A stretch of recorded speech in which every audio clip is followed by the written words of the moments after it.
From the John DeVito Broadcast Center, welcome, ladies and gentlemen, to another broadcast of Paranormal Radio with Bob Trzeciak on the Windy City Hometown Entertainment Network on Monday, April the 11th, the year 2022. So sit back and enjoy Paranormal Radio. And now here is the super number one king of Paranormal Radio, Mr. Bob Trzeciak. Thank you, John. Now I'm the super number one king. Geez, I even have to get a cape or something. We'll get you a Burger Crown King. A Burger King crown. A Burger King crown? I think that's what you meant. Oh, okay. Same thing, only different. Yeah, well, anyway. As long as you know what I meant. Yeah. Tonight we have a couple of repeat guests that we've had on here before. Last month we had on Mr. Leland Pierson. He's back with us again tonight. Invited him to come back on. He expressed an interest in coming back on. I said, absolutely, certainly. Anybody that we've ever had on here, you're welcome to come back anytime you'd like to. And then Mr. Ray Choltke. He had been on, a couple of months ago, Ray, was it, or something like that? 3. You came on just like an observer, nothing right. much to say, and you just wanted to come on and see how the radio went and everything and that. And so I said, yeah, you want to come on? You're welcome to come on. I says, tonight's going to be just a little bit of a different show. Usually for this week, like the first week in April, or whenever I do the April show, I always like to do something Abraham Lincoln, and I like to do something Titanic, because it happens to be the anniversary of both of those unfortunate events. Abraham Lincoln's assassination was Good Friday, April 15th, 1865, which this week, as a matter of fact, is a Good Friday, April 15th, and it's the anniversary of Abraham Lincoln's assassination. He was assassinated on a Good Friday, April 15th, and the Titanic actually sunk on April 15th, and that was a Sunday night, though, when they sunk. So, 2 events there that we're going to kind of touch on a bit with that. Before we start doing that, a couple of announcements that I just want to mention for some of the folks out there in the paranormal field that I kind of have some things to do with, and we, in this paranormal field and this type of thing, we kind of all bump into each other at one point or another. So for Graveside Paranormal, with Mr. Neil Gibbons and Steve Lineweber and their team, Kylie O'Connell's on their team, and Shell Ward, they got a nice little team going there. May 21st, Graveside is running a tour, bus tour. This will be a daytime tour to a lot of the different haunted locations and cemeteries. We'll be doing that, and I'll be doing some things with them on that tour as well. June 18th will be another tour. Same type of thing. The daytime tour we'll be doing with that. He calls it the Tragic Innocence Tour. Neil likes to give names to everything. He has the Nightlife Tour, and he has the Tragic Innocence Tour. Me, I just call it a tour, but Neil likes to give names to everything. So, and then also to July 23rd, Graveside Paranormal, Neil is hosting a paranormal conference, and that's going to be over at the old, not old, actually, we're at the Branding Iron, which is over by Toyota, the former Toyota Park on Harlem Avenue, which now is called Geek Stadium.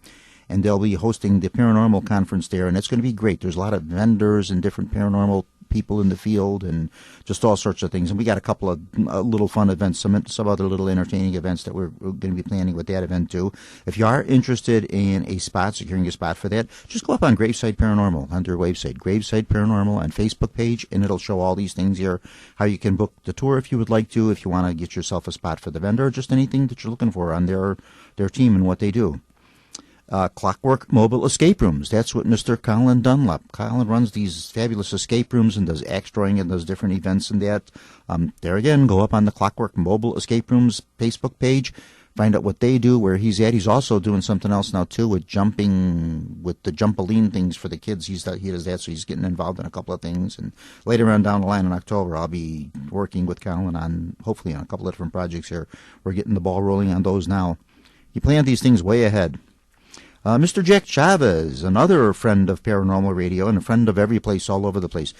Jack's mad at me because, well, I shouldn't say he's mad at me, but he's a little miffed at me because last week Friday I told him I was going to be at Irish Legends doing palm readings, and I had planned to be at Irish Legends last week Friday doing palm readings.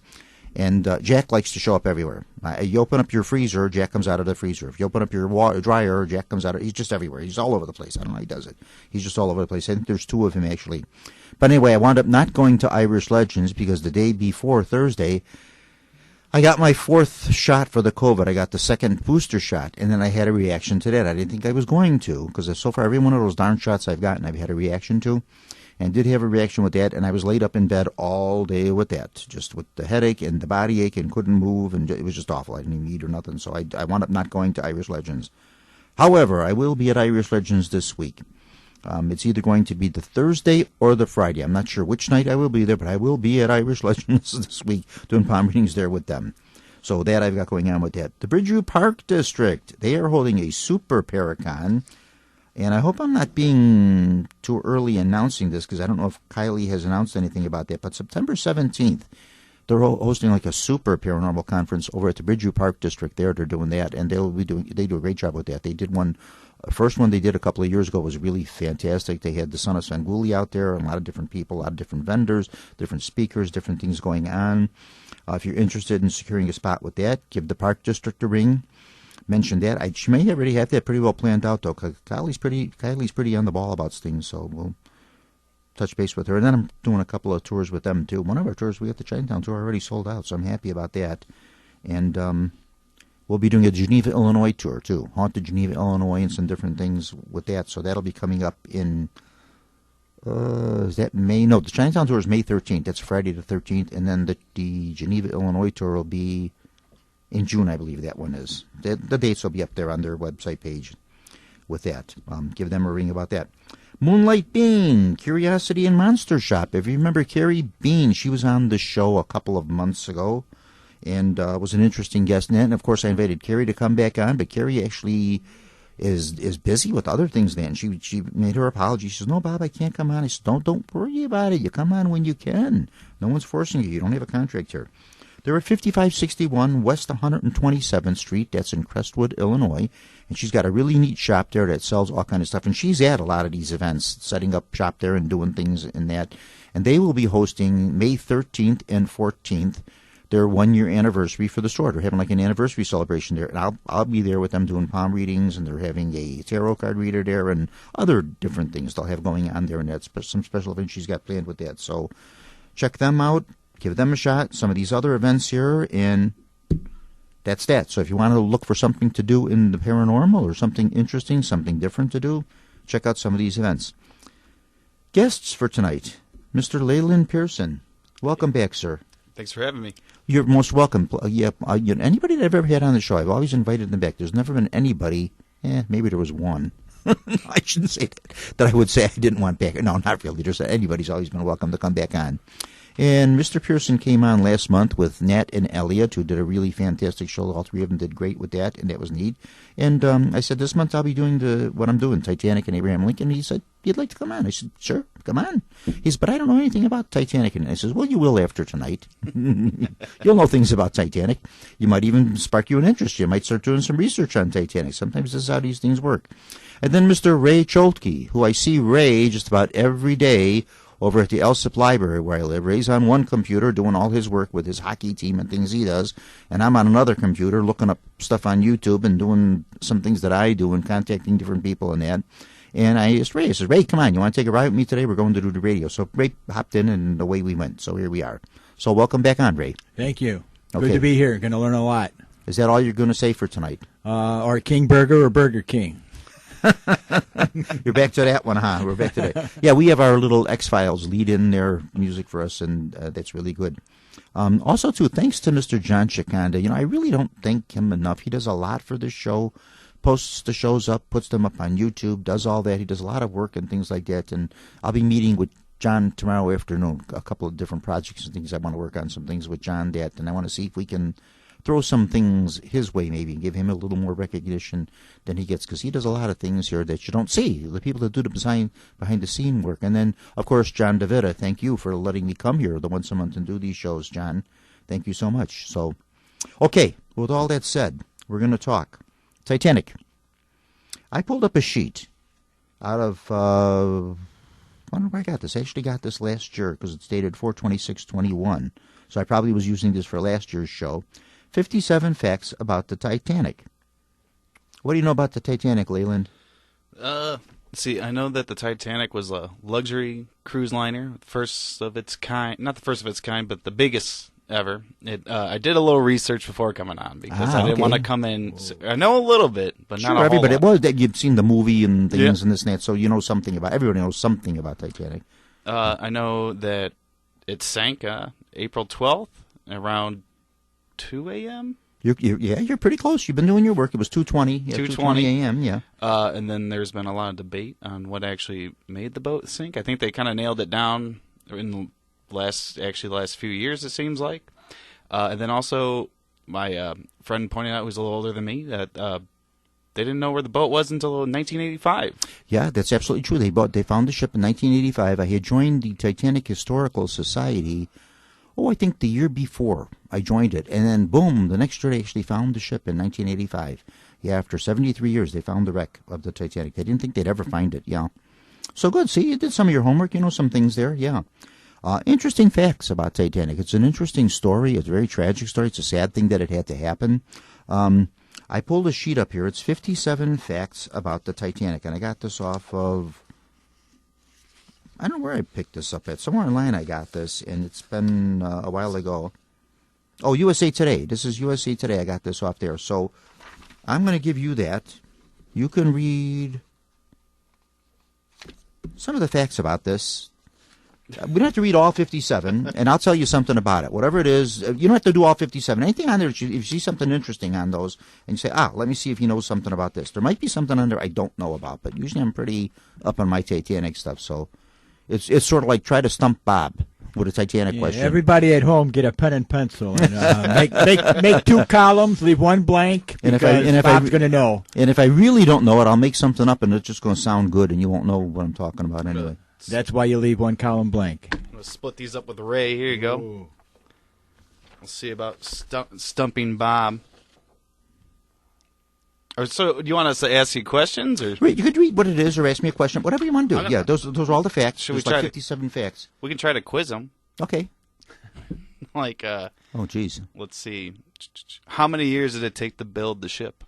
2 years. Nope, you got it. Took 2 years. It was built in the Harland and Wolff Harbor in Belfast, Ireland. How many lifeboats? They had the capacity of 64 lifeboats. They were carrying only 20. Why? Because they did not want to clutter the boat deck. They felt if they had too many boats on the ship, the lifeboats would clutter the boat deck, and they wanted open promenade spaces for first-class passengers. It was for the aesthetics of the ship. And in actuality, the 20 boats that they had, I don't know if that article says that, but in actuality, the 20 boats that they had, they were actually 4 over the requirements. By the antiquated British Board of Trade rules, they were required only to carry 16 boats, which would have been not sufficient for the ship. But the ruling in those days went by not how many passengers you had on, but the tonnage of the ship. And Titanic, being the super liner of its day that it was the biggest liner of the day, they were required only to carry 16 lifeboats with a capacity of 64 people, but they actually had 4 more lifeboats on there. They were called collapsibles. They were sort of like the precursor of what a life raft would be today, like a blow-up raft. Right, that was my next question. Are they all the same size? 64 capacity, the boats were, with the exception of, I think, the collapsibles. I think they had the capacity of holding 40. That one I might be wrong on, but I think they had capacity of 40. What they were is they were like a wooden bottom, and then there were canvas sides that you pulled up on the side, and it became the boat, and then you would launch those. I have a question that maybe isn't here that I never heard anybody really say anything about. All right, in regards to the crew, were there any crew that just say, forget about this, I'm getting out of here? No, in actuality, there weren't. They all stuck to their duty. They were all honorable men, and the crew took probably the heaviest beating of any group on the ship. There were more crew losses. Most of the crew that did survive the sinking were either, number one, assigned to a lifeboat to be in charge of the lifeboat with the passengers on there, or number two, they went down with the ship and were actually picked up out of the ocean. So they were very honorable men. They did that. There is some speculation, though, about Second Officer Murdoch committing suicide. In the 1997 film, they did show that, where he took the pistol, put it to his head, and killed himself, and then vroom, just fell over the side of the ship.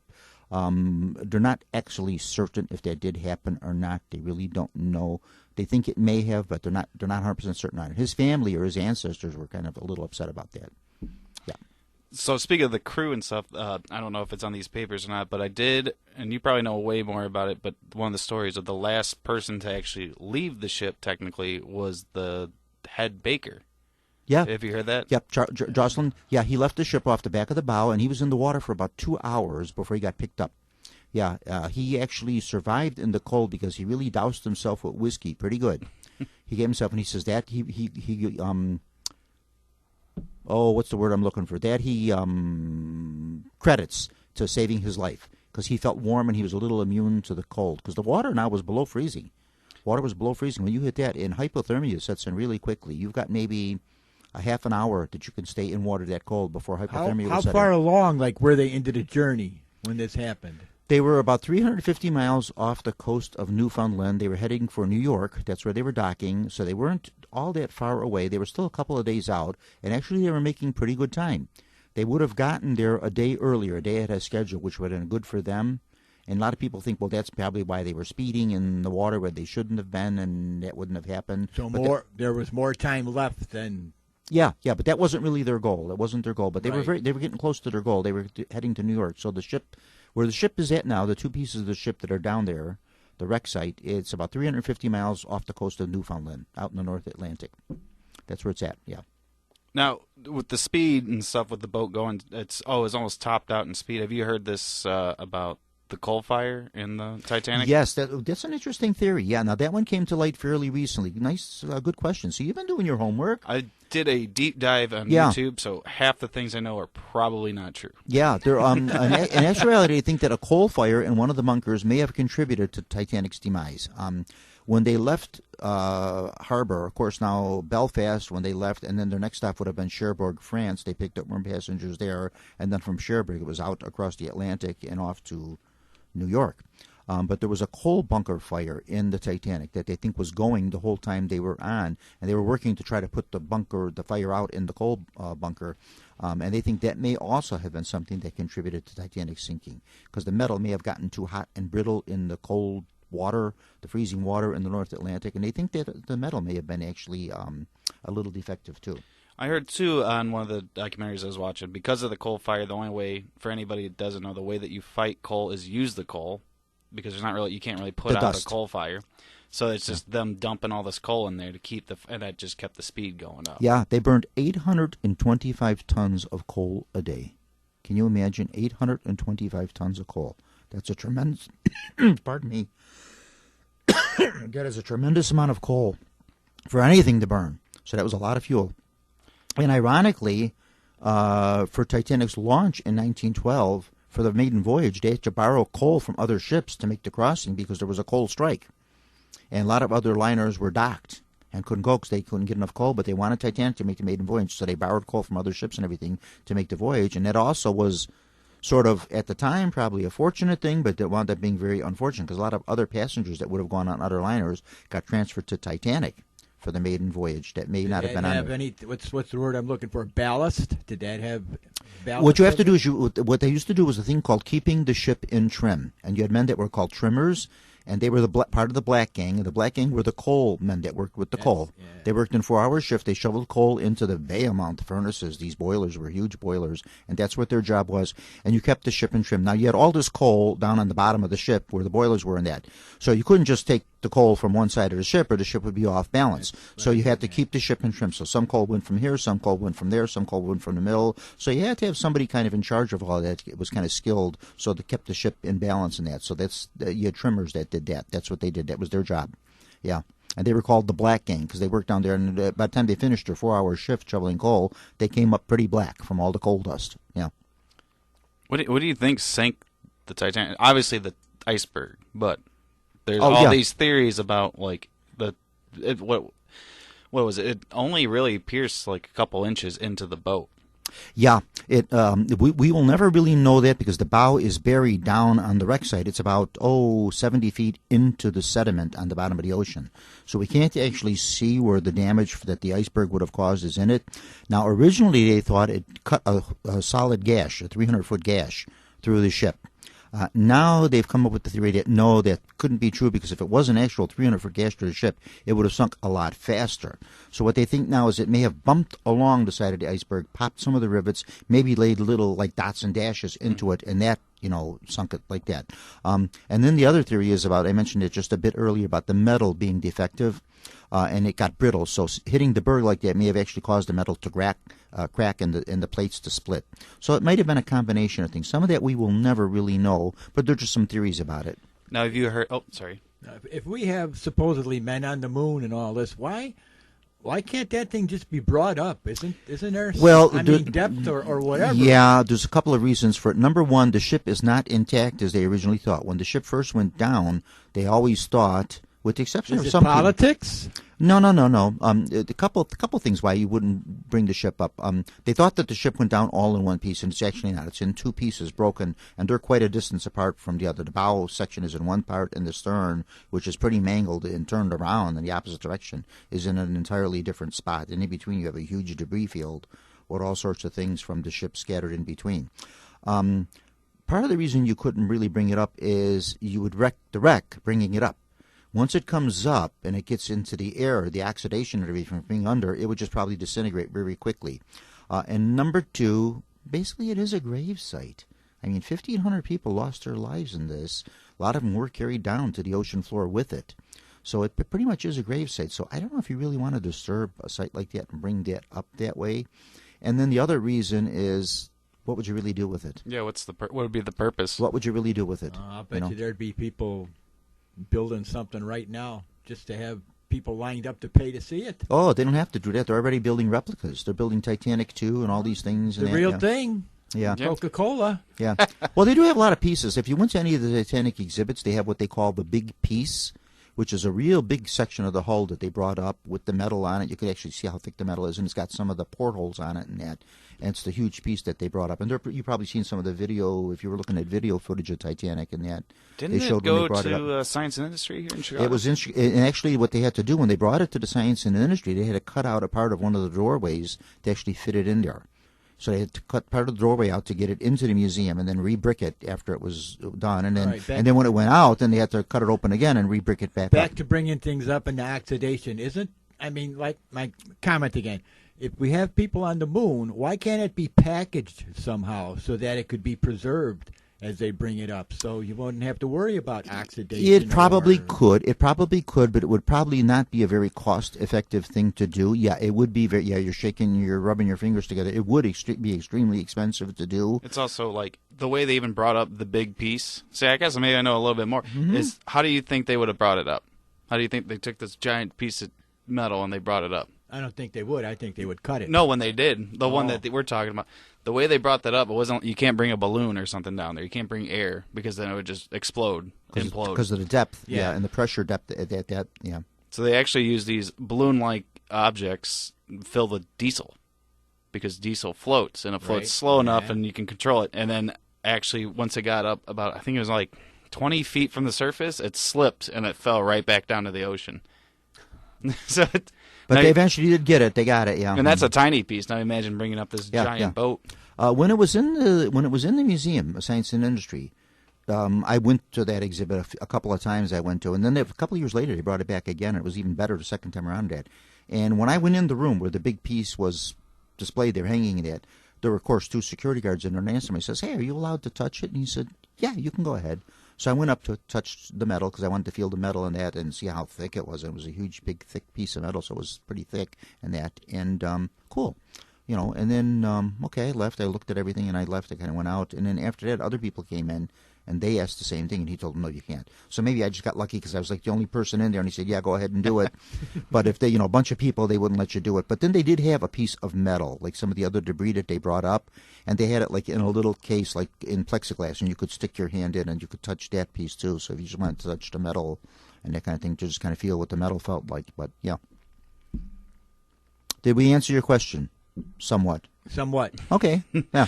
2 4-letter words. Yeah. But you could always see the sister ship. See, I fell down a boat, sinking boat loop. Anyway, so was it the Lusitania? No, the Britannia. Lusitania wasn't the sister to Titanic. Not the Lusitania. Lusitania sunk in 1915. The Olympic was the sister, and then the Britannic. Britannic was the third sister, yeah. That one is almost completely preserved. You could, in theory, scuba dive and go see it because it's only in like 400 feet of water. Yeah, now there were the three sister ships. The Olympic was the first one launched. Olympic was lost in 1911, and Olympic and Titanic are almost identical. except for just a few little variances, a few little things. And the third sister ship was the Britannic. Britannic's name was originally supposed to be the Gigantic. But then after the Titanic disaster, they decided, no, we don't want to go with Gigantic. We'll go with something patriotic, so they named it Britannic. Now, of the three, the only one that never saw passenger service was the Britannic, because World War I broke out, so instead of the ship being fitted out with carpeting and the staterooms and woodworking and all that beautiful stuff and that, all that stuff got put into storage, and the ship was used as a Red Cross ship during the First World War, and it sunk. It got torpedoed and sunk, and where it sunk isn't actually all that deep, and it went over like on its side. And they have had people go down and explore the wreck and everything and all that, and interesting about that, yeah. It's cool looking if you look up pictures of it. Yeah. Mm-hmm. Yeah. Question. Yes, sir. Although it gives a figure here, what other food items were there like an astronomical amount that they had to start the ship with? You know what I mean? Oh, like my gosh, everything. Well, everything for Titanic was done Titanic. That's now to make an Atlantic crossing like that, you figure a 4-day crossing, and you're feeding something like over 2,000 passengers and crew. You had to be carrying a tremendous amount of food. They had something like 40,000 eggs, something like 333,000 dozen eggs or some ridiculous thing. Almost unlimited amounts of bottled wines and champagne and beer and meats and food sources and just unbelievable amounts of stuff that they carried. And even in their cargo hold. In the cargo hold, they were carrying something like 40 cases of shelled walnuts and different things in the cargo hold that were just cargo that were being shipped across. Because they had refrigerated compartments in that, and they could carry, there were orchids, there were flowers they were shipping across and things. Yeah. So, yeah, they carried a tremendous amount of food. It was like basically Titanic, and the ship was like a little town all into itself. Yeah. Was the planning like right to the minute or to the day? Like, well, we're going to leave on this day. Oh, definitely. Oh, yeah. Now, Titanic, it's RMS Titanic, and RMS meaning that they were a Royal Mail steamer, meaning they were licensed to carry mail in addition to passengers and cargo across the Atlantic. And they were very, very fussy about that. And you had strict schedules you had to adhere to because the mail had to be delivered on time. Just like today. And if you didn't deliver the mail on time, they were probably better in those days with the mail than they are today. And if you didn't do that, there were heavy fines and heavy penalties if you didn't carry the mail and deliver it at a certain time and that kind of thing. And they were licensed to do that. So they were, yeah. Mm-hmm. Unlike today. Yeah, oh yeah. Today you never know when you're getting your mail. Yeah. Yeah. Mm-hmm. Except the junk mail. That was unanimous. Yeah. Mm-hmm. Yeah, so some Titanic facts. Something I wanted to mention, too, about some of the people on Titanic, and I wrote some names down. I do a whole presentation. I haven't done the presentation in a while, but I do a whole thing on Titanic, and I do a little different because I talk about people on Titanic. And I have names of about, 10 or 12 people or so here that actually survived the sinking, but then later on met an unusual demise, either through a suicide or through an unusual death or something like that. So it's kind of interesting what happened to some of these people.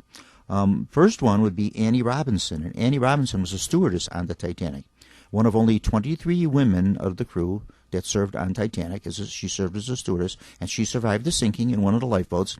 And then when she was making the crossing back to England, now of course they docked them in the ship that picked them up, Carpathia, docked the survivors in New York, and then from New York they were held here for a while, and then of course they all had to get back to England, those that were going back to England.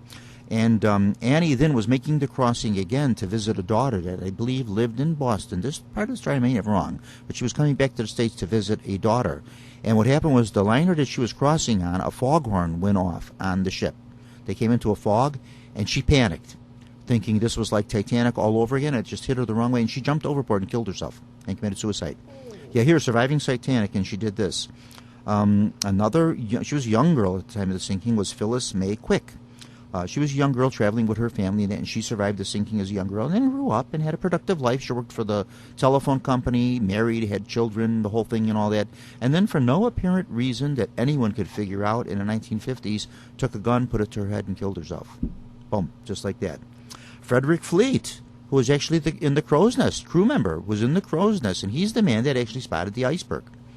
Any crew that had survived Titanic never again served in any kind of positions of any kind of authority on any other ships, and they didn't even mention that they served on Titanic. It was probably the safe thing to do. And Fred Fleet was in the Crow's Nest. He was the lookout that night, and he actually spotted the iceberg. That was his real last name. Frederick Fleet. Fleet, yeah. And he retired, lived in England. Actually had a newspaper stand. He was selling newspapers in England, and he lived with a brother-in-law. And then what happened was his wife passed away, and when the wife passed away, his brother-in-law and his sister asked him to move. He became very despondent about that and went out in the backyard and hung himself from a clothesline and killed himself. And his artifacts, some of the things he saved, like buttons from his uniform, keys that he had in his pocket. I think he had a menu or something folded up in his pocket, and that whatever he had, they took and they threw in the dumpster and just got rid of it. And that prompted Mr. Commuta to start the Titanic Historical Society, because he says, "Oh my gosh, these are valuable things. This is something from Titanic. These are historical items, and they were just thrown into the dumpster." So that prompted them to start the Titanic Historical Society. And they did finally put a monument for Fred Fleet, too. They put up a nice monument on his gravesite for him. Madeline Astor, who was the wife of John Jacob Astor, the richest man on the ship.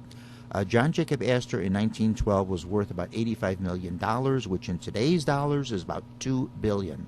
That's an unbelievable amount of money, even for those days in particular. And divorced his first wife. He was 42 years old, and then he married young Madeline Astor, who was I think she was about 18 or 19 years old, and she was actually pregnant with his child. Mr. Astor did not survive the sinking. Mrs. Astor did. Went on, had the child, John Jacob Astor, the 6th or 7th, I think they named the child that she had, and lived a pretty good life, married a couple of times, divorced. She was married to Enzio something or other. The man was a prize fighter. Turned out to be not a good marriage. He liked to beat her and things like that. She had her problems, and then later on in the 40s, she became very despondent and overdosed on barbiturates and killed herself. Mr. Jack Thayer, from a wealthy banking family in New York, a first-class passenger. He actually survived by jumping off the ship and survived, and was picked up out of the water net. Survived the sinking. There again, went on to have a productive life in family business and banking, very well-to-do, things going very well. Married, had a couple of children. One of his sons died in World War II, and he became very despondent over the loss of his son. He got in his car, drove his car into the woods, like into a forest preserve, took a razor out, cut his wrists, and killed himself. Dr. Washington Dodge, another prominent first-class passenger who survived the sinking. Dr. Dodge did nothing wrong. Basically asked if he could get into a lifeboat, was told, yes, you can. So he got into the boat and survived with the rest of his family, but came under scrutiny. People said, well, how is it that you survived and so many women and children died and all that? And he cleared his name of any wrongdoing. He really did nothing wrong. And then it always was on his mind about this. He always felt horrible about that. Always had this guilt about surviving and that. And then, sometime later on, I think it may have been 1919, 1920 or so maybe, he became involved in some sort of an insider trading scandal in banking and somehow like that, which something there again he really had nothing to do. And not wanting to get involved in another scandal, he again killed himself. Put a pistol to his head, killed himself. Dr. W.H. Froenthal. Very interesting man. Interesting. Survived the Titanic by jumping into a lifeboat. Boat was going down. The boat had his wife in it. He saw there was empty space. He saw no reason why he shouldn't occupy one of those spaces. So he jumped off the ship and bumped into the boat he landed. He actually landed on another woman passenger that was in there, wound up breaking a couple of her ribs, but survived, was okay. He went on to do a lot of work in early psychiatry and stuff like that, and did a lot of work with that. Actually opened up a hospital in New York City. And then for some reason, no apparent reason that anybody could figure out, from the 7th floor of the building, he opened up a window and jumped and killed himself. His wife, who survived the sinking, wound up going insane, losing her mind, and was kept in an institution for the rest of her life.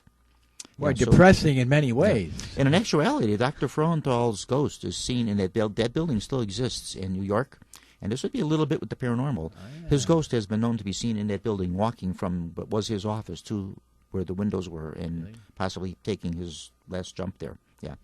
Mr. Juha Niskansson, I'm not exactly sure if that's you pronounce his name, Juha Niskansson, Scandinavian, he was from Finland, was migrating, third-class passenger, migrating to the United States. Actually, what he wanted to do was go pan for gold out into the Pacific Northwest. He wanted to pan for gold. Are they supposed to take so many of each kind of passengers? You know what I mean? Some that were going to spend millions and some that were going to only spend hundreds? In actuality, to be actually honest with you, the money was made on third class. The ship made their money from the third-class passengers. That was where the money was made. First-class passengers paid a heck of a lot more money for their tickets, but the real money on the shipping lines, and not only on Titanic, but on auto lines in those days, was through the immigrant passage, because so many immigrants were coming into the States, and then also, too, a lot went back. They went back to see other family members, to visit the homeland, or to bring other family member back with them. So a lot of immigrants were always making the trip back and forth across the Atlantic. So the money was made through immigrants. And he was a third-class passenger traveling, but came to the New World to seek his fortune out. And when that didn't happen, he couldn't find the gold and the wealth that he wanted, the cabin that he lived in, he set fire to and killed himself. There we go. Yeah, interesting. Dorothy Gibson survived the sinking. She was actually in the very first Titanic film. She was a silent film actress. And in 1912, a print of this film does not exist. If anybody can find a print of the film, How I Was Saved from the Titanic, please, by all means, let me know. Because no, that print does not exist. They do have some advertising for it, but they do not have a print of that film. And she actually wore, for her costume in the movie, the dress that she wore off the Titanic that she was rescued in. Became a silent film star, and then later on became involved in some scandalous stuff in World War II in that, and then was actually, I believe, a prisoner in a Nazi concentration camp, and survived that, and then later on wound up killing herself. Of course. Yeah. Mm-hmm. Yeah. Jeez. William Murdoch, we talked about a little bit, was the officer that they believe may have committed suicide. We don't really know. He was the officer that towards the end, when panic started setting in, took his pistol out, fired it, and they think that what may have happened, there's different eyewitness accounts on this. They're not really certain about this, and I'm not either. The research I've done on this, I really can't find one way or the other, because I guess towards the end the panic was so great in that you were just kind of fighting for your own life. You weren't worried too much about what other things that were going on. But Murdoch fired his pistol to kind of control the crowd, and they think that he may have actually hit someone, killed him, and became despondent about that, and then put the pistol to his head and shot himself and killed himself. But we're not really certain about it. He did not survive the wreck. They did, however, find some of his luggage. They did find a parcel, a leather bag that they pulled up out of the water that actually belonged to Mr. Murdoch. Violet Jessup, an interesting story. She did not commit a suicide. She had a very interesting life. We talked a bit about the Britannic. Violet Jessup had a strange distinction. She was a stewardess on Titanic. She made the grade. She served a life at sea. She had what it took to become a first-class stewardess for White Star Line, Crackerjack. They didn't just take anybody, but she had what it took. Very, very attractive, very pretty woman for the day, and even by today's standards, she'd still be a very striking woman. No lack of proposals for marriage. Many passengers and stuff proposed to her, and that she had a great following, Violet Jessup. She served with White Star Line first on the Olympic, and was on the Olympic when the Olympic was involved in a minor collision, which it was. And the Olympic was dry docked while some repairs were done on that, and then she was transferred over to Titanic to make the maiden voyage. She made the maiden voyage, survived the Titanic sinking, and then during World War I, she served on a nurse on, yes, you guessed it, on the Britannic. And she was sunk on the Britannic. So after the World War, when she finished her tour of duty as a nurse, White Star asked her, would you like to come back on the line of work? And she says, no. I served my life at sea, but I'm going to go to another shipping line. I've been on 3 ships, 3 strikes you're out. I've had trouble with the 3 of them. Interesting story about her. The lifeboat that she got rescued in on Titanic, she was put into the boat towards the end with a lot of third-class passengers at the end, and the boat she was in was pretty full to capacity, because by the end there was no lack of people that wanted to get in lifeboats when it became apparent that they were in some danger. And she turned around in the boat when she stood up, and someone handed her a baby. And the whole time she was in the lifeboat, for the 3.5 hours, I think it was, or 4 hours, until they got picked up by the Carpathia, she held this baby. Got taken up on decks of Carpathia. She had the baby in her arms. She said a woman came rushing up to her, took the baby out of her arms, and that was the end of that. She said she never saw the child again or the mother, never got a thank you or anything for it, and she figured, well, that was the child's mother, and that was that. Years later, in the 1960s, Violet retired from service, was retired from everything, and she lived in a very picturesque thatched-roofed cottage out in Southwold, England. And her telephone would ring during bad thunderstorms. Her telephone would ring. So very often she would just take the phone off the hook so it couldn't ring and not pay attention to it. And then when the storm was over, she'd hang it back up. During one such storm, the phone rang and she decided to answer it. And the person on the other said, yes, hello, are you the Violet Jessup that was the stewardess on the Titanic? And she said, yes, I am. And how did you find out about that? And the person said, well, I was the baby that you held in the lifeboat. Wow, can you imagine that? So at that time she was writing her story, Titanic Survivor. She was writing her book, and her publisher talked to her and said, well, you must have related the story to somebody. She says, no, I never even told the story to you, did I? She says, I never said that to anybody. Paranormal. So apparently this person was the real deal, and tracked her down somewhere, and that was it. Young Douglas Speeden. If you see any of the pictures, existing pictures of Titanic, this is kind of a famous picture. It's a picture of a little boy on the deck of Titanic with his father and a nursemaid and another male passenger spinning a top on the deck of the Titanic. From a very wealthy family, the whole Speeden family, first-class passengers, a lot of money they had, and they were actually very fortunate to all survive. Their whole party all got off. They were lucky, and they all survived the thing. But then a couple of years later, in 1915, young Douglas Speeden was involved in one of the first automobile accidents in Maine and died from that. Jeez. Died from an auto accident, yeah. Very strange, yeah. So there's just a couple things about some of the passengers that happened with them. What about the two brothers? Yeah, Edmund and Michel Navatril. Yeah. They died not all that long ago in 2012. Their father was actually kidnapping them from France. He was divorced from his wife, and the wife had custody of the two sons, and he was actually traveling under a different name. An incognito name he was traveling under. That's where the confusion was. And the father wound up taking the two boys, sticking them in a lifeboat, and then was ordered to go back. Women and children only. So he puts his two boys in the lifeboat, and they were very young. I think they were like 2 and 3 or 2 and 4. Very young they were. They were in a lifeboat, and of course they went to New York. They were rescued. Fortunately for them, there was a passenger, a young lady in the boat that they were in that could speak French. So she could talk to the boys because they spoke no English. They were from France. And so they were rescued. They were taken. And she took the boys under her wing. And they lived with her and everything. And they became the Titanic orphans. And everyone thought they were orphans. No one knew. No one knew who the father was because he went under a different name. They didn't know what their last names were. They were young children. They couldn't really find out information about them. And then their pictures went everywhere. And then somehow the pictures went across the Atlantic through newspapers and their mother saw their picture and said, "Oh my gosh, there's my boys." So she came across and retrieved her children and retrieved her sons. And they lived to a ripe old age, and they died. They weren't the last one. The last survivor that died was Milavina Dean. And she died, I think, in 2009. But they died somewhere right around there, too. So they lived a pretty good long life, yeah. Okay. Any other Titanic stuff there? I don't think we're going to stump him. No. Just a question then. How many now musicians were aboard? All right.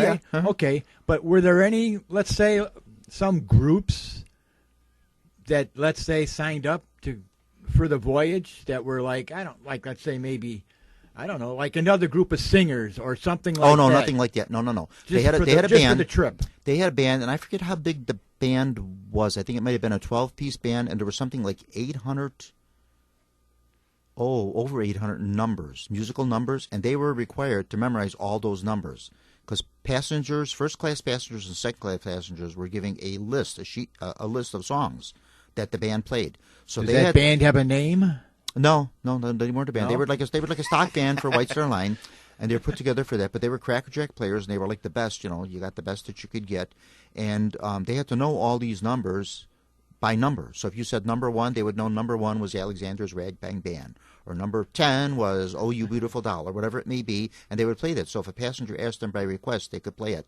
And they actually played during dinner time, and then later on they would split up, and they would do a quintet where they would play for second-class passengers, and then they would also play, I believe, in the Parisian Terrace, in the restaurant there, and they would do background music there.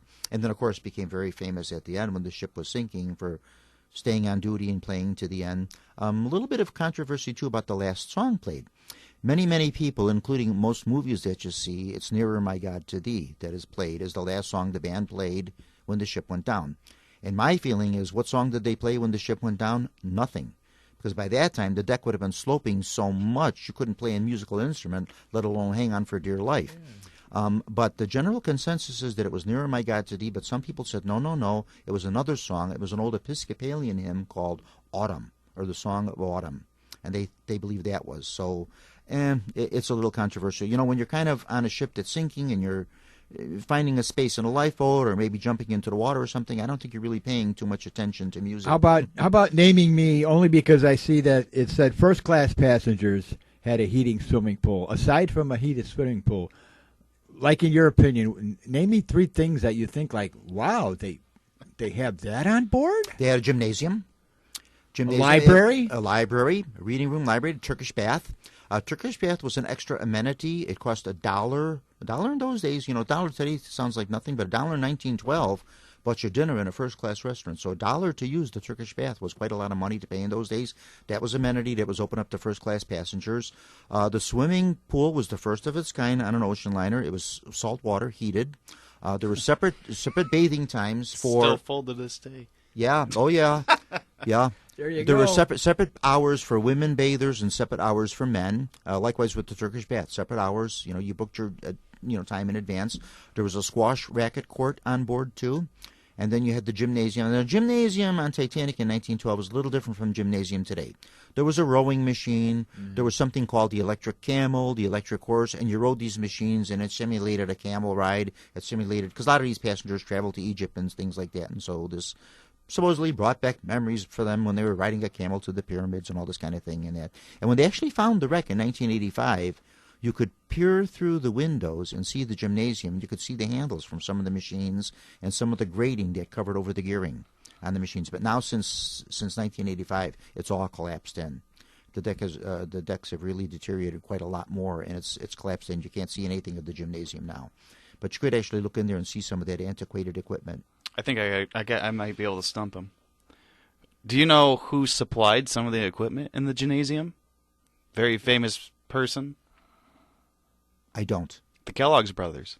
Ah, no, I did not know that. Yeah, they supplied a good portion of the. Now you learn something new every day. I did not know that.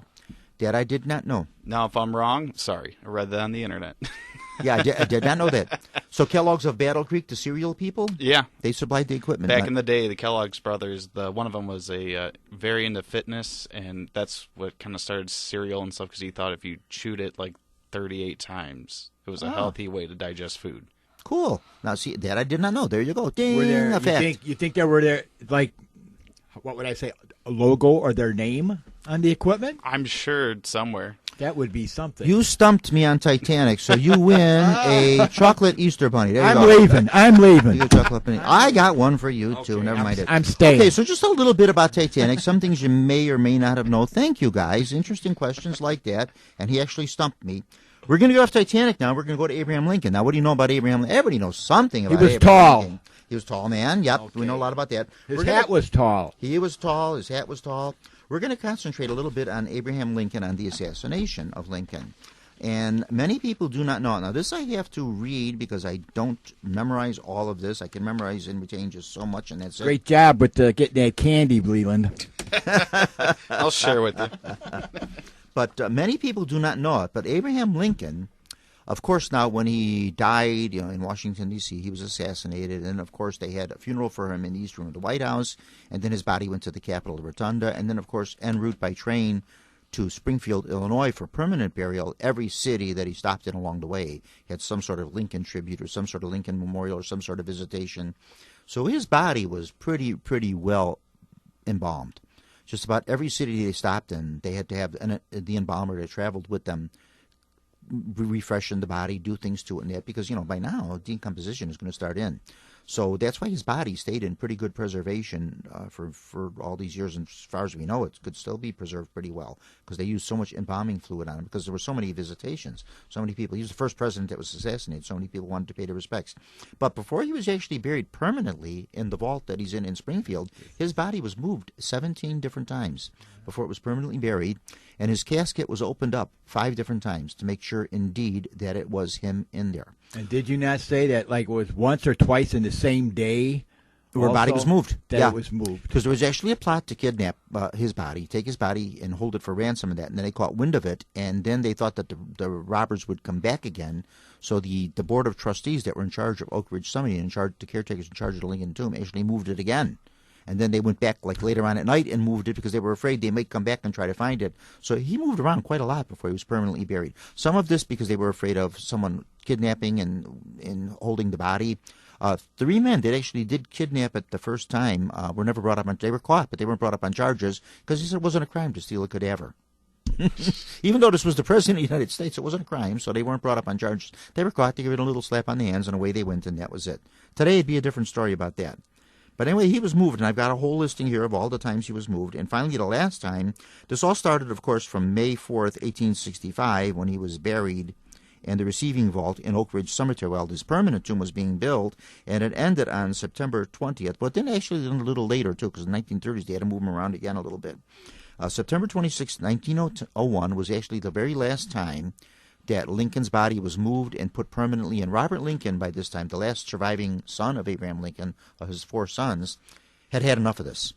And he says, I want my father finally permanently buried and permanently put at rest. I'm tired of all this moving around and that. Something's wrong with the tomb. It needs to be moved. We need to do some adjustments on this. This needs to be fixed. That needs to be done. The tomb was built in a bad spot. It's not my fault. All this and the other. I want my family at rest. I want my brothers and my mother and my father to be at permanent rest in it. So, okay, fine. Did the final repairs to the tomb. They did everything. They brought the casket up. For the last time, September 26, 1901, a young man named Fleetwood Lindley was 13 years old, was brought out of school. His father was one of the trustees, and his father said, taking you out of school, you're coming over to the cemetery. This is something I want you to be witness to. This is a moment in history like there's going to be no other. They're going to open up Abraham Lincoln's casket, and you'll be able to see Abraham Lincoln. So, yep, they did indeed, for the last time, open up his casket, September 26, 1901, and there were 23 people that witnessed it. They said when they opened it up, there was a really funky smell to it, which I'm sure you would have. They looked at it. It was indeed the face of Abraham Lincoln. He was perfectly preserved. Hands were folded in front of him. His gloves had rotted off his hands. There was a little flag that they placed on his chest. That was nothing more than just a few red specks left from that. That held the screen grading, because this is 30 years later now from the time he was buried. The suit that he was wearing was covered in like a light mildew. All his hair was still in place, his beard was still in place, his face was a chalky white, but his eyebrows for some reason were gone. But they all identified it, and they said, yes, indeed, this was indeed the body of Abraham Lincoln. Was there ever any word or thing that mentioned, like, did they put anything else in there? Like you said, there was a flag. No, didn't touch anything. Every time they opened it, they left him alone. They didn't touch the body, do anything to it. Not even when first, no? When he first died, they buried him with a little American flag. He wore gloves, and then they buried with him an American flag. And his body would be chalky white because they did use a lot of makeup on him and that to make him presentable. What about for each rings time. and things? Did he jewelry have, and that? No. Did he have that though? Did he ever? I don't remember seeing any pictures of like that. Well, wedding rings for men in those days weren't a real common thing. Women wore wedding bands, but men didn't really wear them. He always wore a watch though. There's always pictures of him with his watch and chain and all that. But I don't think he would have been buried with that. In actuality, he wasn't, because later on down the line, a jeweler opened up the back of the watch, and the watch was indeed Abraham Lincoln's watch. But that would have gone like to his son Robert, or somebody would have taken his jewelry, would have had that. So no, he wouldn't have been buried with anything valuable. The suit that he wore was the suit that he wore to his Brooks Brothers suit that was made for him, that he wore to his second inauguration. So he was buried in a black broadcloth suit that was the suit that he wore for his second inauguration, which was about 6 weeks before he was assassinated. Yeah. So, yeah, just a little bit about Abraham Lincoln. Strange bits to the assassination. Very unusual. John Wilkes Booth, actually, the assassin of Lincoln, was actually involved with the train wreck and actually saved Robert Lincoln, his son. You know that story. Yeah. Isn't that ironic now? He actually saved him. And at the photo of Abraham Lincoln's second inauguration, John Wilkes Booth is in the photo. He could, if he wanted to, he could have got him right there at the inauguration. He could have got him, but for whatever reason, he kind of waited, until the time was just right. The play that Lincoln went to see at the theater was, of course, called Our American Cousin, a 19th century comedy, which by today's standards probably wouldn't be that funny, but in those days was considered hilarious. What the play involved was a case of mistaken identity. There was this very wealthy, sort of somewhat snobbish English ne'er-do-well that was trying to marry her daughter off to a rich American. But it was a mistaken identity. It was like a country bumpkin from like a Connecticut Yankee that was there, and she thought this was the rich man, and it turned out it wasn't. But the daughter did wind up falling in love with him. The last line to the play was given by Henry Hawks, I think, was the actor on stage giving the acting the thing. And he was speaking to, I forget the character's name, to the woman, to the mother. And the line was, "Don't know the meanings of good society? Well, I guess I know enough to turn you inside out, you old sockdologizing man-trap." And on that line, the audience roared with laughter, and that was Booth's cue to go in, boom, fire his shot, and commit his last scene that he would ever commit. Yeah. Now, a young man, very interesting. If you looked on YouTube, you might have seen this one. Samuel J. Seymour. I think, yeah. Samuel J. Seymour, last man to witness, last living witness to, it was in Ford's Theater on the night Abraham Lincoln was shot. He made it onto TV, which I think is just so fascinating that somebody that witnessed something like that made it into the TV era. And they had him come on a game show. Years ago, there was a game show called I've Got a Secret. And, of course, his secret was I saw John Wilkes Booth shoot Abraham Lincoln. He was 5 years old at the time. was brought to the theater to see the play and to see the president and everything. So he was all excited about that. And he said his recollection of the whole thing was he felt sorry for the man. When he saw the man fall out of the balcony and hurt himself, he said, "Ooh, somebody help the man." The man hurt himself because he saw him limp away because he, of course, broke his leg when he jumped from the theater. But then, of course, he realized what happened then, that the president was shot. And he says the people screamed and pandemonium went out and all that. And then he realized what would happen, and he became very, very scared. Did John Wilkes Booth know a lot of those actors that were in that play? He knew everybody. John Wilkes Booth had carte blanche to Ford's Theater. He was well known. He was well liked. Booths were a very, very famous, probably in the mid-19th century, most famous acting family around. His father, Julius Booth, and brother became very distraught. Edwin Booth and Julius Booth became very distraught over what John Wilkes Booth had done. Extremely distraught over this and just really felt bad about it. They did not want this at all, and they had no idea that this was going on. Just a horrible thing for the Booth family. It didn't really hurt their careers.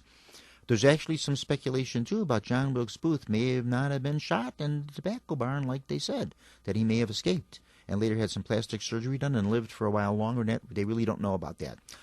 There's a theater out, I believe it's out in Oklahoma, where they think Booth may have performed after Lincoln's assassination under disguise and under a different name and everything. And supposedly his ghost haunts that theater also, too. So, see, I know a lot of these little paranormal things when you're in the paranormal. We don't know about that. And then, for all you keeping and then supposedly, too, home. there are some very hideous-looking mummified figures of some man. And for years, this thing kind of toured around with carnivals and circus and things, and people would take 10 cents to go see it. And this was supposedly the mummified remains of John Wilkes Booth, the man who shot the president. Yeah, but we don't actually know if that was ever true either. Supposedly, some man bought it and then put it on his front porch and had it displayed and would charge people 10 cents or something to come and see it. And then they put it, I think, in the Barnum's Museum in New York, and it went around all over the place. And then somewhere over the years it got lost. And they never actually proved that was John Wilkes Booth or not. Can't even imagine what 1800s plastic surgery would look like. They actually even think that Butch Cassidy, Butch Cassidy and the Sundance Kid, his sister said that he didn't die in Bolivia like they showed.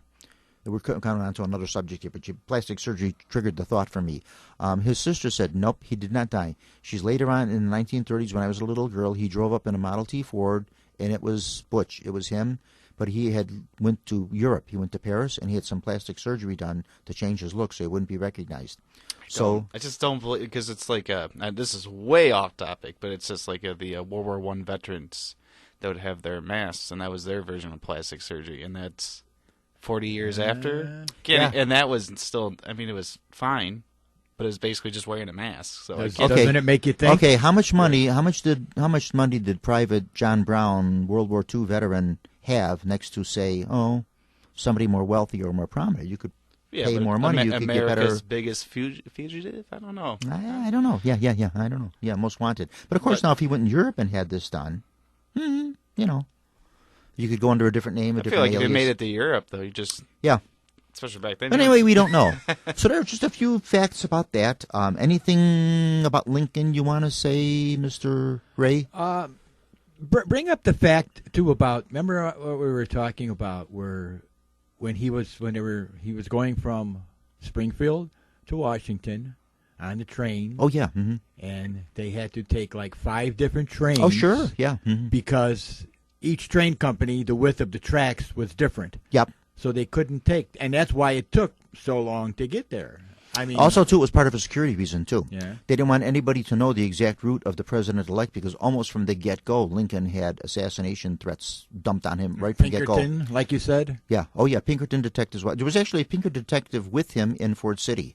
Now, today, we would think this is like nothing for security. But at one time, the White House was a very open place. People could kind of almost come in and go out at will when you wanted to. And this was up to fairly recent years, too, when this was kind of done. And a Pinkerton detective went with the president to the theater, was posted on the door behind the president's box, but then said, let me go and watch the play. So he moved himself into one of the seats and enjoyed the show, and then Booth kind of snuck in and did his thing. Yeah, security guard wasn't there, yeah. Up to when Teddy Roosevelt was president, a man showed up at the White House one night in evening wear, top hat, cape, and everything, presented his calling card and said he had an appointment with the president. So the usher took the card, showed it to the president, and said, Mr. President, there's a man here who claims he has an appointment with you. And he said, he took his calling card, looked at it, and he said, well, all right, I'll meet with him. Give me about 10 minutes. And he did. And he ushered the man into one of the reception rooms, and the president went in, talked with him for just a few short minutes, and then went to one of the ushers and said, this man's a crackpot, send somebody in, get him out of here, and that. And they escorted the man out, and upon closer examination, tucked inside his evening jacket, he had a loaded revolver. So they don't know if he was there to get TR or not, but anyway, he evaded the assassination. In the 1930s, a man, when President Herbert Hoover was in office, a man managed to sneak into the White House during one of the state dinners and directly threatened the president at the dinner table. And then after that, the White House kind of became a closed place. And they were very strict about visitors and that. And when the Obamas were in office, remember the gate crashers that crashed the party when the Obamas were in? Somebody lost their job over that one, you can betcha, because how do you get into the White House? But there was a couple, all very elegantly dressed, smart-looking couple and all that, managed not only to get into a state dinner, but get their arm around the president and have their photo taken with them, too. What about the fact you mentioned that the one Lincoln's son was close to 3 different assassinations? Oh, Robert Lincoln, his last surviving son. Robert had an interesting story. He's involved with 3 presidential assassinations, of course, his father's. He was not present at the theater. He was invited to go to the theater with his parents, but he declined. He had just come home from the service because he had been serving in the war and said, no, I would like to sleep in bed for a while and that, so he declined to go with his mother and father to the theater, but then, of course, was summoned right away when he found, what happened, and was at the Pierson house, of course, with his mother when his father died. So there's one presidential assassination. And then later on, he served in the Garfield administration with President Garfield I don't know what he was secretary of at that time. And President Garfield was giving a speech at a railroad station in Washington, D.C., and he was there, bump, when Garfield got assassinated. A man came up and shot Garfield through the back and into the arm with that assassination. And then later on with William McKinley at the Pan American Exposition in Buffalo. Not the Pan American, at the Exposition in Buffalo. He was there when McKinley was shot. Man in the receiving line. First man, which is coincidental that it happened. Man was in a receiving line, had his hand bandaged with a bandaged handkerchief. And the president went to shake hands with him. He says, oh, other hand, Mr. President. So the president stuck his other hand out, and they shook hands with the left hand. Right after him, Leon Choltke, who was the assassin, had the same thing, except he had a gun wrapped up in his hand. And when the president went to shake hands with him, bump, he shot him point blank through the chest. So after this, Robert was a little suspicious of appearing with any presidents anymore in public because he says, I'm not having the best of luck with this, and I don't want them to. So 1922 rolls around. Robert Todd Lincoln is now an older man, and they're dedicating the Lincoln Memorial in Washington, D.C., and he's got to be there. He's the last surviving Lincoln, And he was kind of hesitant to do it because then sitting President Warren G. Harding would be there, as well as ex-President William Howard Taft, who was now Chief Justice of the Supreme Court. He's, oh, gosh, you want me to appear with 2 presidents? Yikes, what's going to happen? So he did it, and everything seemed to go well until Warren G. Harding later that year went on his tour, had his stroke in Alaska when he was on tour, and then died. So Robert said after that, he says, that's it, no more of this. That's Take his name off the list. And after that, he never again did. He wouldn't have anything to do with appearing with another president. Yeah, so he just kind of had bad luck with that. Yeah. Well, I thank you very much. This was unbelievable again. Yeah, so just a little bit about that. Anything to say about Lincoln, Leland? Not much. I mean, he's all over the place, especially here in Illinois. Oh, yeah, Land of Lincoln. I think there are probably more books and movies done about Abraham Lincoln probably than... Well, certainly probably than any other U.S. president, and probably a lot of other celebrities, too. There are probably more Lincoln stuff done, because Lincoln was certainly a larger-than-life character, that was for sure, yeah. Had a very tough presidency. I think he had, one of the roughest presidencies of anybody. When you look at the photo of, election, and then after the war. Yeah, how he aged. We were talking about that. Good grief. Yeah, Oh, yeah, there it is. That's his last photo. Yeah, he was an old man. He was only 57 years old when that photo was taken, but that thing really aged him. You figure this was a man that for 4 years of his life, every day of his life, for those 4 years he was elected, he had to make decisions that affected the lives of thousands of men. He really did. That's why he pardoned so many of them. He didn't want to see anybody die. I don't care what you did. Lincoln would sign the pardons and that. He liked to pardon people. Yeah, he didn't want to do it. He says, "There's been enough killing and enough death in that. Let's just give these boys a chance to live again." Could probably go on for hours, but the things that Mm-hmm. I read about him and what he had to put up with Grant, with keeping Grant there because everyone wanted to get rid of Grant. Just that would put on 20 years. Well, if we want to start talking about Civil War history, he changed generals a few times. First general was General McClellan, and McClellan proved to be very inadequate. And he wanted to replace him and get rid of him, but he didn't know who with. And then I forgot who the next general was, and that general proved to be no good either. And then finally he got Grant. And they didn't like it, and they said, oh, Grant's a heavy drinker. He drinks all kind of stuff like. And then he saw the successes that Grant was having. He gets the job done. And he said, whatever liquor he's drinking, have that sent to all my other officers. He says, because whatever he's doing it the right way. So Grant and Lincoln became very good friends, and actually Grant was invited. Grant and Julia Grant, his wife, were invited by the Lincolns to be with them at Ford's Theater. But they turned it down, and President Grant, he wasn't president then, but General Grant made excuses to the president saying, I'm sorry, Mr. President, but Mrs. Grant wants to visit with our family, and we decline, and, thank you and all that. But the true fact was Julia Grant could not stand Mary Todd Lincoln. She said she wouldn't stand on the same carpet with the woman. Nobody liked Mary Todd Lincoln. She didn't have many friends. Yeah, she was a difficult woman to get along with, yeah. And Julie Grant just did not like her at all, yeah. I read many stories where Grant did so much in regards to the railroads into getting equipment and men at places where no one, they didn't think he could, and he said that's the main reason why. He was a good military man. Railroads, yeah. He knew what he was doing. He was the man that closed up the war. Yeah, he was the man that closed it up and everything like that, and he kind of gave the war a lot sooner end than it would have had, because some of the officers he was using were some of the bad officers. They just weren't doing the right thing. Now, so when he hit pay dirt when he got Grant in charge of the Army of the Potomac. Wasn't he with the plot to assassinate Abraham Lincoln? Wasn't Grant on the list too? Was it the plan to kill like 3 other people at the same time? No, not Grant. The Secretary of War, William Seward, Vice President Andrew Johnson. And then there was one other. They were going to get them all. William Seward got hacked up pretty badly. They came to his home, and he was recuperating from a neck injury, and they just bust into his house and stabbed him something like 10 times or something. But he survived. He lived. And Andrew Johnson had been staying in Willard's Hotel in Washington, D.C. for whatever reason. I don't know, the vice president was staying in the hotel, and knocked on his door, bump, bump, bump. It was the assassin. He was a little late going and answering the door, and by that time the assassin kind of chickened out, had second thoughts, and was gone. But maybe if he would have answered the door a little sooner and the door opened, boom, he would have gotten it too. But yeah, so they were going to try to get everybody, but it didn't work quite that way. They wound up hanging 7 of the assassins that were involved in the plot, including Mary Surratt, who really had nothing much to do with it other than the fact that she ran the boarding house where these men stayed. But they figured, well, somehow she had to know what was going on. She was involved with it. And here's another paranormal story for you. Her daughter, Anne Surratt, shows up on the North Portico of the White House. Her ghost can be seen on July 4th or July 3rd, I believe it is. She shows up there pounding on the door.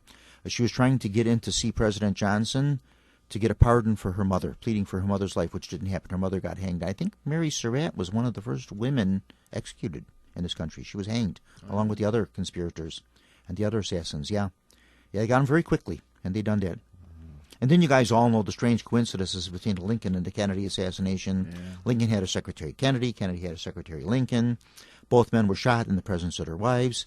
Both men of the other party that were present with the president were wounded in the assassination attempt. Kennedy was shot in a Lincoln car. Yeah. Both assassins, John Wilkes Booth, shot Lincoln in a theater and then fled to a warehouse. He was caught in a tobacco warehouse. Lee Harvey Oswald shot Kennedy in a book warehouse and then went to a theater, and he got caught in the theater. And that's what caught Oswald. A lot of people don't know. He snuck it. He was going to see, I think, The Guns of Navarone, and he just went right in the theater and didn't pay admission and just snuck right by. And that alerted the box office clerk and said, hey, that man didn't pay to get in to see the theater. And boom, that's when they caught Oswald. Yeah. So a lot of similarities to the Lincoln-Kennedy assassination and that. If you've ever been to Greenfield Village, Michigan, up by Dearborn, Michigan there, and you go to the Henry Ford Museum, in the Henry Ford Museum, they have the chair that Lincoln was sitting in at the theater when he was shot. The chair. Not one like it. It is the chair. Yeah, it's the chair. They have the hat, not the hat that he wore, but they have the shawl, because he had a gray shawl wrapped around his shoulders, and the playbill from the play he was watching in his hand. Is it encased or anything? Oh, it most certainly is. Yeah, Henry Ford was a nut for all these things and collected all this Americana and everything, and somehow he bought the chair from Ford's Theater. He got it, and it's over there. They also have Kennedy's car. They have the limousine that Kennedy was shot in over there, too. So you can see that. Yeah, so they got a lot of neat things over in the Henry Ford Museum over there that you can see, yeah. Ford's Theater had a kind of a strange demise, too. After the Lincoln assassination, boom, they closed down the theater. John Ford, who owned the theater, they paid him something like Oh, quite a lot of money to keep the theater closed, and that was it. They didn't want it opened up again. They never again performed Our American Cousin in Ford's Theater for obvious reasons. You wouldn't want to do that. They never did that. The theater later on became government property. They used it for a warehouse for a while, and then for a while they opened it up for offices and things. And then there was another tragedy that happened in Ford's Theater where when it was being used as an office and there were many people in there working that, one of the floors collapsed down and many people were killed and hurt by that. Is the gun or the bullet still? They have it. They have the actual bullet that was used. They have the gloves Lincoln was wearing. They have the clothes he was wearing. These clothes are actually in Chicago. They're in the Chicago Historical Society, as well as the bed that he died in that was in the Peterson's boarding house. Wow. I've seen the bed. It's pretty small. Yeah, it's a small spindle bed, yeah. It was the closest bed to the theater they got him to. Boom. You know, he's in the theater right across the street was Peterson's boarding house. Boom, they carried him right in there, put him in the first bed that was available and tried to save his life, you know. What do you think about they say that if he didn't try to remove the bullet, that Lincoln probably would have lived? You ever heard that? No, not really. It would have been difficult because they determined that the bone structure in his face was shattered from the impact of the bullet, and it actually went through. It didn't come through his eye, mercifully. That would have been kind of horrible, but it did do a lot of bone damage and stuff inside his skull and that, and so he would not have lived. It wouldn't have been good. There was really no way out. Even the surgery at that time, even if they had more advanced doctors and that kind of thing, you know, like by today's standards, right? Nah, he really wouldn't have. No, it wouldn't have been. Yeah. Was John Wilkes Booth like in the army or anything like that? I mean, no, John Wilkes Booth was an actor. All his life he was an actor. I was just wondering what his training was with the gun or anything. Well, he certainly knew how to fire a gun, as all men did in those days. Everybody fired guns and carried guns. You know, that was no big deal. It was no big secret. Everybody carried guns in those days. Probably a lot of women, too. Booth was all his life a dandy, a ladies' man, and he was a charming actor and a dynamic personality. Everybody loved John Wilkes Booth. So that's why John Wilkes Booth being in Ford's Theater and kind of sneaking around and all that wouldn't have been too unusual, you know. So if he went into the theater, you know, and it was the president was appearing there or something, it wouldn't have been all that unusual for John Wilkes Booth to make an appearance there. So that's why it was kind of easy for him to kind of slip in and out and all that, you know. He just fit in. Yeah, and he had performed there so many times. He knew everyone. He was very well liked, you know, very charming, very charismatic type person, and boom, unfortunately he had this in his head, you know, to do this, so, yeah. So there's just a little bit about all of that. Wow, we went actually overtime on this, jeez. Leland Pierson, what have you got going on that we need to talk about? What do you do with the paranormal now? You interview people, and you do things, and you do... Yeah, so still... hammering away on season 2 or series 2, whatever you want to call it, of Questioning the Weird that's on YouTube. What is it called? Requesting the Weird? Oh, Questioning the Weird. Oh, Questioning the Weird. Sorry. We go ahead and we listen to people's paranormal stories. We interview people, ghost hunters. I just did an episode on a couple that they build their own ghost hunting equipment. So that'll be out hopefully soon. Yeah, and then if you want to submit your stories, you can submit them at questioningtheweird@gmail.com or on our Instagram, which is questioningtheweird. If you want to be interviewed for a full-length story, same thing, just reach out that way. There you go. Okay. Yeah, I'm sure there's many people out there that have stories to tell. Especially that listen on this show. Oh, yeah. We get them all. They all come through here at one point or another.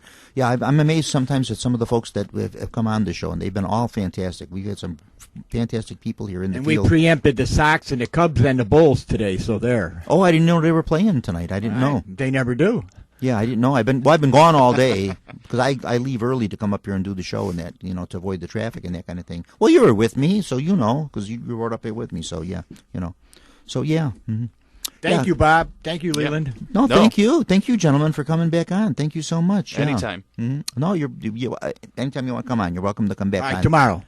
Well, we won't be doing a show tomorrow. I do the shows once a month, so you'll come on. The next show will be from... I've already had someone ask me. They said, when are you doing the next one? I said, well, May will be the next show. I haven't decided on a date yet. And then I do a June show, if I can do the show in June early enough before it gets too hot. And then kind of take the summer months off. And then we pick the show back up in September again. We do it. So that's how I've kind of been working that. So, yeah. Yeah, when the day comes when I buy an air-conditioned car, then we'll be able to do the summer shows. But I take the 2 hot months off because I'm just getting too old and it's too hard for me to drive up here in the sweltering weather in the unair-conditioned car. I bought my car. Every car I've had, I don't think I've had air conditioning in. I don't know why. But next car I get, which is going to be probably in a couple of years, I'm getting air conditioning. You're missing out. It'll be a Lincoln. I know. It'll be a big Lincoln, right? Yeah, no, I don't know if they make those anymore, those big cars. Big cars are kind of out of vogue now. It's changed. Yeah, things have changed now. So there's just a little bit about Titanic, a little bit about Lincoln. Both anniversaries are April 15th, April 15th, 1865 for Lincoln, April 15th, 2:20 a.m. in the morning for the Titanic sinking. So yeah, kind of interesting. Another sort of unusual and weird thing too is any watches or anything that have managed to pick up from the wreck site, all are stopped. The hands are all stopped like right around a quarter after, or 20 after, 25 after. That's when they stop. So apparently the person who's wearing the watch, that's apparently when they hit the water or whatever, and that's when the watch stopped. So it's right at the sinking time. So it's rather kind of sad to think about that. Yeah. Do they have some of those around? They do? Oh, yeah, they have a lot of things have been picked up from the wreck site that they have. Jewelry, clothing items, strangely enough, have survived. Different things, China, and a lot of China, different things like that. I'm just going to be setting up over at our library. They've asked me to do a cabinet for them. I'm going to set up some Titanic artifacts for a display in the cabinet there. Or reproduction stuff, of course. Right.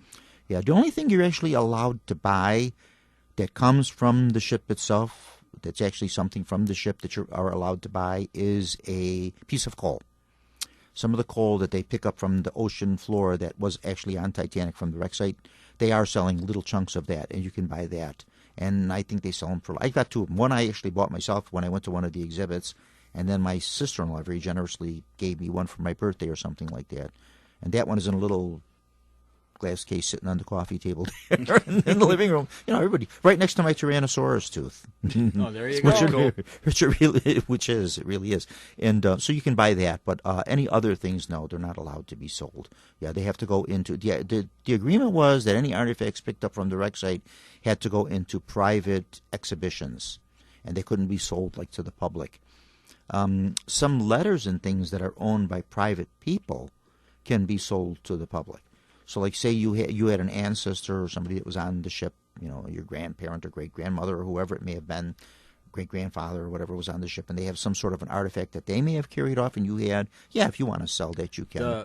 The part of the ocean floor where it is at, is it belong to this country or that country? No, that's very interesting. When Robert Ballard found the ship in 1985, he put a plaque on the ship saying it's, should be a grave site and that kind of thing like that, but he didn't take the steps to protect it. It's in international waters, so it's anybody's claim. Right. But if he would have taken certain steps to protect the wreck site and get the legislation done on it and everything, it would have been left that way, and you couldn't do it. But then the rule of... and it wasn't too long after that, a French company, I think they were called iFramer or something. I'm not sure if I'm saying the name right. They sent ships out and equipment and stuff, and right away they started picking up stuff off the ocean floor for exhibit. They knew they had something really good here. And then the rule was, well, okay, you pick things up out of the debris field, but don't take anything off the ship itself that would cause damage to the ship. But they did. They took the phone out of the crow's nest. They took the bell off the ship, and by pulling these things off, that further damages what's already pretty badly damaged in that. So, But then people have asked me about that too. They say, do you think it's right that they exhibit those things or they take things like that? And I says, well, honestly, I don't see anything wrong with them doing it. Because if you leave them down on the ocean floor, they're just going to disintegrate, and that's going to be it. And by bringing these things up and people see them, it sort of keeps Titanic's memory alive. Part of history. So, so I kind of look at it that way. So I'm dissuading that way about it. As long as it's done in a tasteful way and not done disrespectfully or that, I don't really see anything wrong about that, because eventually the whole thing's just going to be a big pile of rust down there anyway and just disintegrate. How long can it keep going? Like I mentioned earlier, where the gymnasium was, you could see, and you can't anymore. That is all collapsed in now. The Kellogg's Gymnasium. The Kellogg's Gymnasium. I did not know that was Crackle Kellogg's. And Kellogg's. Yeah. Snap, Crackle, and Leland. Yeah. Hershey, the Hershey chocolate person, was supposed to be a passenger on Titanic, and then for some reason didn't go. Oh, yeah? Yeah, did not go. Yeah. Mm-hmm. Yeah, as well as J.P. Morgan. Didn't go either. Really? Yeah, J.P. Morgan was scheduled to be on there and didn't go. Yeah. Wow. Yeah, so a few facts about that. Well, thank you, gentlemen. John, thank you so much. Yeah, thank you, John. It's always Thanks, a pleasure John. to do this. Everyone have a wonderful, happy Easter. Stay well, stay happy, stay healthy. Start enjoying some of the nice spring weather we're going to start having, and we'll see you all next month. What's one the matter, important fact? With Easter coming up, how they have the Careberry, or how do you pronounce? Is it Careberry? I don't know. Calberry? The Careberry. The chocolate that comes. Oh, up? Cadbury. Cadbury. Yeah. And then it makes a noise. Yeah. Okay. Well, I read where animals have to train to who's going to make the sound for that Easter buck, buck, buck, and a dog won. Okay. So there you go. See, you learn something new every day, like I said. Thank you, everyone. Thank you, John. Bye-bye. Have a great evening.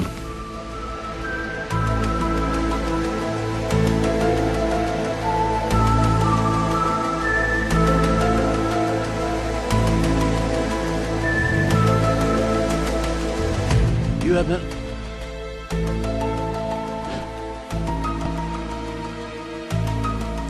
You have been listening to Paranormal Radio with Bob Trzeciak from the John DeVita Broadcast Center on the Windy City Hometown Entertainment Network.